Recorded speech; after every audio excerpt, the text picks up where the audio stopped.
నిన్నటి వరకు ప్రశాంతంగా ఉన్న జిల్లా కేంద్రంలో నేతల నేరపూరిత పాలన విధానాలతో అలజడులు సృష్టిస్తున్నారని అనంతపురం జిల్లా వైఎస్ఆర్ కాంగ్రెస్ పార్టీ అధ్యక్షుడు అనంత వెంకటరామిరెడ్డి విమర్శలు చేశారు. ఎమ్మెల్యే దగ్గుపాటి, టీడీపీ నేత సుధాకర్ నాయుడు మధ్య జరిగిన సంఘటనలను ప్రస్తావిస్తూ వారిద్దరూ కింగులేనని, వారిలో వారే గొడవలు పడి ఫిర్యాదులు చేసుకుంటున్నారని విమర్శలు చేశారు.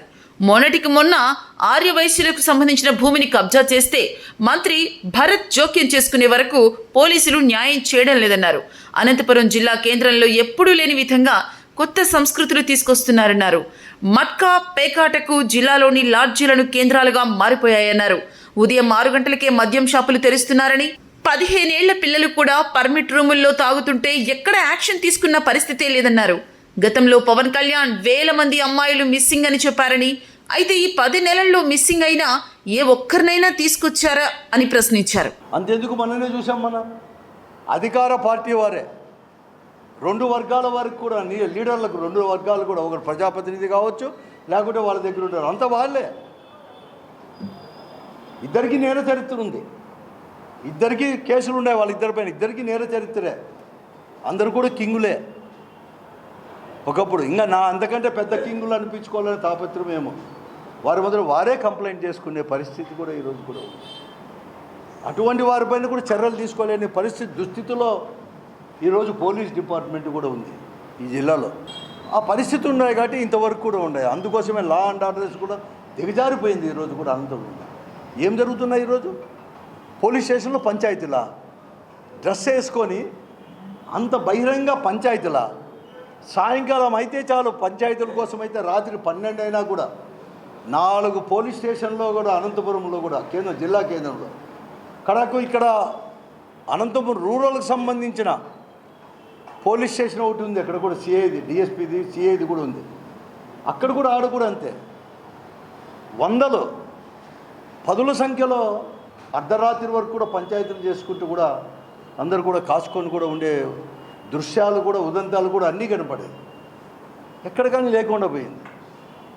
ఎంత దారుణంగా ఉందంటే జిల్లా కేంద్రంలో పోలీసు వాళ్ళ వ్యవస్థ కూడా ఇన్ని తూర్లు చెప్పినా కూడా ఎక్కడ కానీ చర్యలు కూడా లేదు. జిల్లా కేంద్రంలోనే ఈరోజు కూడా ఒక జిల్లా కేంద్రం అనంతపురంలో కూడా ప్రశాంతతకు మారుపేరప్ప అని చెప్పేసి ఎక్కడెక్కడో రాయలసీమలో వైశ్య కమ్యూనిటీ, ఆ వైశ్య కమ్యూనిటీ కూడా ఎవరుగా దగ్గర బంధువు అంట. మన జిల్లా ఇన్ఛార్జ్ మంత్రి, కర్నూలు ఎమ్మెల్యే ఆయన కూడా భరత్ మంత్రిగా, ఇండస్ట్రీస్ మినిస్టర్, మన జిల్లా ఇన్ఛార్జ్ మంత్రి.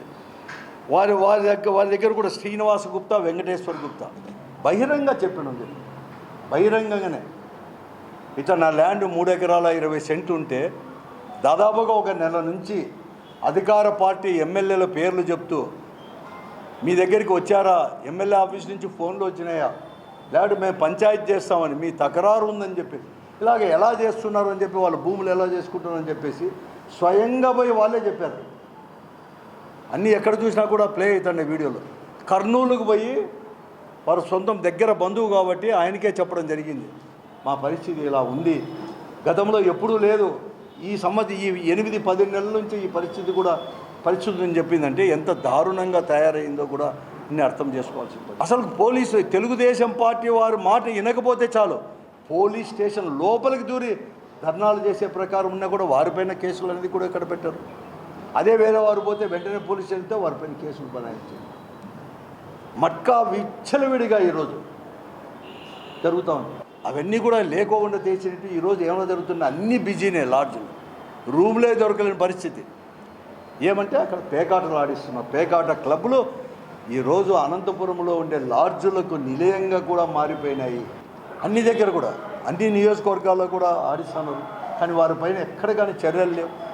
6 గంటలకే షాపులు తెరుస్తారు, 5:30కే తెరుస్తారని కూడా చెప్తారు. మీరు చూడలేకపోతున్నారు, ఎప్పుడన్నా ఊర్లోకి పోదామంటే 6 గంటలకే. అప్పటికే బార్లు అనధికారికంగా పర్మిట్ రూములు అనేది కూడా ప్రతి బ్రాందీ షాప్, ప్రతి ఒక్క లిక్కర్ షాప్ దగ్గర ఏర్పరచుకున్న షాపుల్లో పోయి చూస్తే చెప్తారు 10వ తరగతి చదువుకునే వాళ్ళు, అంటే చిన్న వయస్సు, ఇంటర్మీడియట్ చదువుకునే వాళ్ళు, అంటే 15 ఏళ్ళు 14 సంవత్సరాలు వాళ్ళు పోయి ఆ పర్మిట్ రూమ్లో, అనధికారంగా ఏర్పరిచిన పర్మిట్ రూమ్లో తాగుతూ ఉన్నా కూడా అడిగేవారు లేదు. ఎక్సైజ్ డిపార్ట్మెంట్ అడగరు, మామూలు పోలీస్ డిపార్ట్మెంట్ అడగరు. ఎందుకంటే వాళ్ళకి నెల నెల మామూలు వస్తారు. అని చెప్పి చెప్తా ఉన్నారు అని చెప్తున్న పరిస్థితులు కూడా ఈరోజు నెలకొని ఉన్నాయి. వారికి ఏమంటే ఒక్కొక్క షాప్ నుంచి 70,000 నెలలు, ప్రతి నెల నుంచి 70,000. ఒక కార్పొరేటర్ యొక్క కుమారుడు సుశీలమ్మ అనే కార్పొరేటర్, 39వ డివిజన్ కార్పొరేటర్, ఆయన కుమారుడు Chinthakunta Madhu YSR Congress party Anantapur assembly spokesperson party, అతనితో పాటు వాసిము అంటే మేయరు వీరంతా పోయి పర్యావరణ దినోత్సవం మరుసటి రోజు కూడా చెట్లు మొక్కలు నాటే కార్యక్రమంలో ఈరోజు పోయి మొక్కలు నాటుతూ ఉంటే, మీ ప్రభుత్వం అనేది లేదు, మీరు అధికారంలో లేరు, మీరు కార్పొరేటర్గా ఉండవచ్చు కానీ, లేకపోతే మీరు మేయర్ ఉండవచ్చు కానీ మీరు మాత్రం చేయడానికి లేదు అని చెప్పేసి అతని పైన భౌతికంగా దాడి చేస్తే, ఆ భౌతికంగా దాడి చేసిన వారు తెలుగుదేశం పార్టీ వారు మోహను ఇంకా కొద్దిమందితో పాటు రౌడీ షీటర్స్ ఇల్లది. ఒక రిజర్వ్ కానిస్టేబుల్ నరేష్ ఎవరు నరేంద్ర, అతను కూడా తాగి డ్రంకన్ మూడ్లో కూడా దాడి చేస్తే స్వయంగా కూడా మేయర్తో పాటు కార్పొరేటర్లు కూడా కంప్లైంట్ చేయడానికి 4th టౌన్ పోలీస్ స్టేషన్ పోతే అక్కడ సిఐ లీవ్లో ఉన్నాడని చెప్తే అక్కడ ఉండే ఎస్ఐ గారు ఎవరో ప్రసాద్ బాబు నన్ను వారు అంతలేక ఫోన్ చేయడము, అధికార పార్టీ వారు మళ్ళీ కూడా ఆ కంప్లైంట్ రిసీవ్ చేసుకోవడానికి కూడా దాదాపుగా 55 నిమిషాలు. అసలు మనిషి అనేవాడు మానవ మాత్రుడు 55 నిమిషాలు ఎవరు భోంచేసిన ఇల్లేదు. భోంచేసినట్లు వీళ్ళ ముందరే నటిస్తానే ఉండి బయటికి కూడా రాకోకుండా 55 నిమిషాల తర్వాత ఏఎస్ఐని బయటికి పంపించి ఆ రూమ్లో పంపించి కంప్లైంట్ తీసుకోవడం, ఇంతవరకు రిజిస్టర్ చేయకపోవడం. మేము ఎస్పీ గారికి కూడా పంపిస్తే అక్కడి నుంచి వారు చెప్పే జవాబు ఎంత ఉదాసీనంగా ఉందంటే, అక్కడ భౌతికంగా కొన్ని దెబ్బలు తగిలి ఉండొచ్చు కానీ రక్త గాయాలు లేవంట. This is reply from the department. రక్త గాయాలు లేదు కాబట్టి సెక్షన్ 24 ప్రకారం వెంటనే కూడా రిజిస్టర్ చేయడానికి కాదు కాబట్టి కోర్టు పర్మిషన్ తీసుకొని రిజిస్టర్ చేయాలి అని కోర్టు పర్మిషన్ కోసం మేము వెయిట్ చేస్తూ ఉన్నాము అని చెప్పి ఆన్సర్ చెప్పి ఇంతవరకు కూడా కేసు అనేది కూడా రాకపోతే కడక ఆ కంప్లైంట్ కాపీని నేనే స్వయంగా కూడా ఎస్పీ గారికి పంపించాను. అంటే వాళ్ళు పోయి ఇవ్వాల్సిన కాపీ ఇంతవరకు కేసు కూడా రిజిస్టర్ కాలేదు. అంటే ఎట్లుంది లా అండ్ ఆర్డర్ అనేది వారిపైన కూడా లేదు. ఇటువంటి పరిస్థితి ఉంది. ఇంతేకాదు ఈ టౌన్లో జరుగుతున్న అన్నీ కూడా మీ దృష్టికి కూడా తీసుకొని వచ్చేసి వారిపైన కేసులు కూడా రిజిస్టర్ చేయనట్టు వారిపైన పోలీస్ అధికారులపైన కన్నా రిజిస్టర్ చేయని చెప్పి నేను ఎస్పీ గారికి నేను ప్రత్యేకంగా మనవి చేయండి. ఈరోజు కూడా అసలు ఆ ప్రాణానికి ఇక్కడ అనేది కూడా ఎక్కడ కానీ భద్రత లేదు. మానానికి కూడా అమ్మాయిల యొక్క మానానికి కూడా భద్రత కల్పించలేని పరిస్థితుల్లో మీ డిపార్ట్మెంట్ ఉంది, ఈ ప్రభుత్వం అనేది కూడా ఉంది. ఆస్తులకు లేదు, ఏ ఇంటిని ఎప్పుడు కూలుస్తారో కూడా తెలియలేని యొక్క పరిస్థితి ఈరోజు కూడా ఉంది. ఏ ఇంటిని ఆక్రమిస్తారో, ఏ భూమిని ఆక్రమిస్తారో అనేది కూడా పరిస్థితి కూడా ఈరోజు కూడా ఉంది. ఎప్పుడు లేదు ఇదేమి, అప్పుడప్పుడు నేను ఏదో ఇప్పుడే నిర్వీర్యమైపోయిందని చెప్పను.